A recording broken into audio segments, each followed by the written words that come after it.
Assalamualaikum warahmatullahi wabarakatuh. Halo healthy people, saya Dr. Arif Zuhan. Saya dari bagian bedah digestif, bertugas di Rumah Sakit Umum Daerah Provinsi NTB.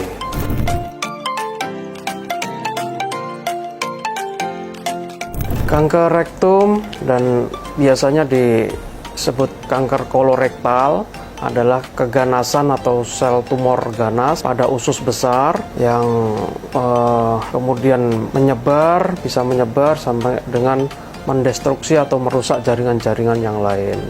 Gejalanya pada tahap awal tidak didapatkan gejala apa-apa. Nah ini susahnya karena tidak dapatkan gejala apa-apa. Tapi kalau dengan berkembangnya sel kankernya, maka gejala ini akan menjadi gejala BAB berdarah, BAB berlendir, kemudian nyeri perut, BAB yang tidak tuntas, disertai dengan diare yang tidak kunjung sembuh, serta disertai dengan penurunan berat badan dan kurangnya nafsu makan.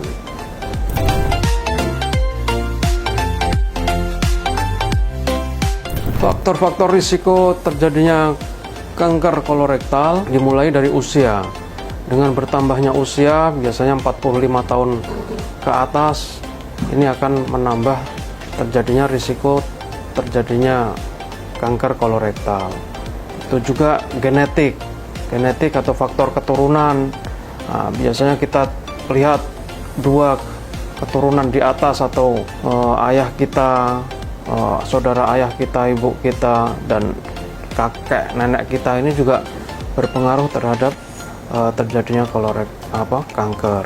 Begitu juga adanya polip di kolon atau di rektum akan bisa berkembang menjadi ganas atau kanker. Kondisi diabetes mellitus atau kencing manis pasien juga akan berpengaruh juga menjadi faktor risiko. Keadaan tubuh yang obesitas atau kegemukan ini juga akan menjadi faktor risiko terjadinya kanker kolorektum. Dan kebiasaan pola hidup merokok, alkohol, sering makan makanan yang tidak sehat ya, termasuk faktor-faktor risiko terjadinya kanker kolorektal.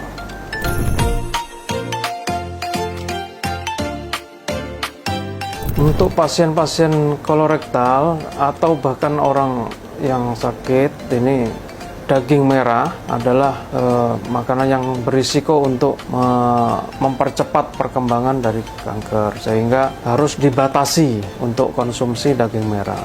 Selain itu juga makan makanan yang terlalu gosong, misalnya dibakar, nah ini juga harus dihindari. Makanan-makanan yang pengawet ini juga harus dihindari. Minum alkohol, merokok, nah ini adalah untuk pasien-pasien kanker kolorektal ya harus dihindari.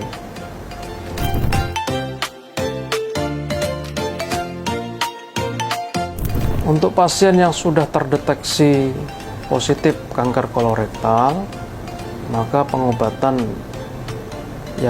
modalitas pengobatan yang kita lakukan bisa operasi, radioterapi, dan kemoterapi. Biasanya bisa kombinasi antara tiga ini atau kombinasi dua, misalnya operasi kemoterapi atau operasi radioterapi. Nah, tergantung pasiennya dan stadium dari kankernya ini.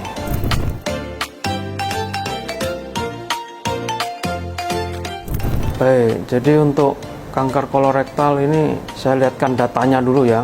Untuk di dunia itu merupakan kanker nomor 3 sedunia dan nomor 3 di Indonesia setelah kanker payudara dan kanker paru. Sedangkan tingkat kematiannya atau kematiannya itu nomor 2 setelah kanker paru. Dan di NTB, di RSUD NTB, kita juga punya data bahwa kanker kolorektal ini adalah diagnosis atau penyakit nomor 1 tertinggi yang ada di poliklinik dan rawat inap rumah sakit kita RSUD Provinsi NTB. Sehingga pada healthy people, maka orang-orang yang sehat ini kita berusaha untuk mencegah terjadinya ini, walaupun mungkin ada mungkin keturunannya ada bapak, ibu atau kakeknya, tapi tetap kita harus mencegah dengan cara yang pertama, pola makan sehat. Pola makan sehat ini jumlahnya harus ya tidak terlalu banyak, ya cukup saja.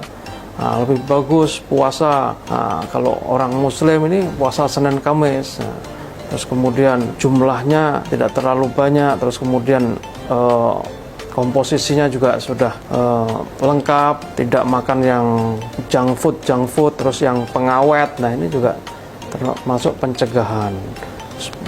Pola makan, pola BAB harus teratur, harus setiap hari minum cukup 1,5 sampai 2 liter per hari.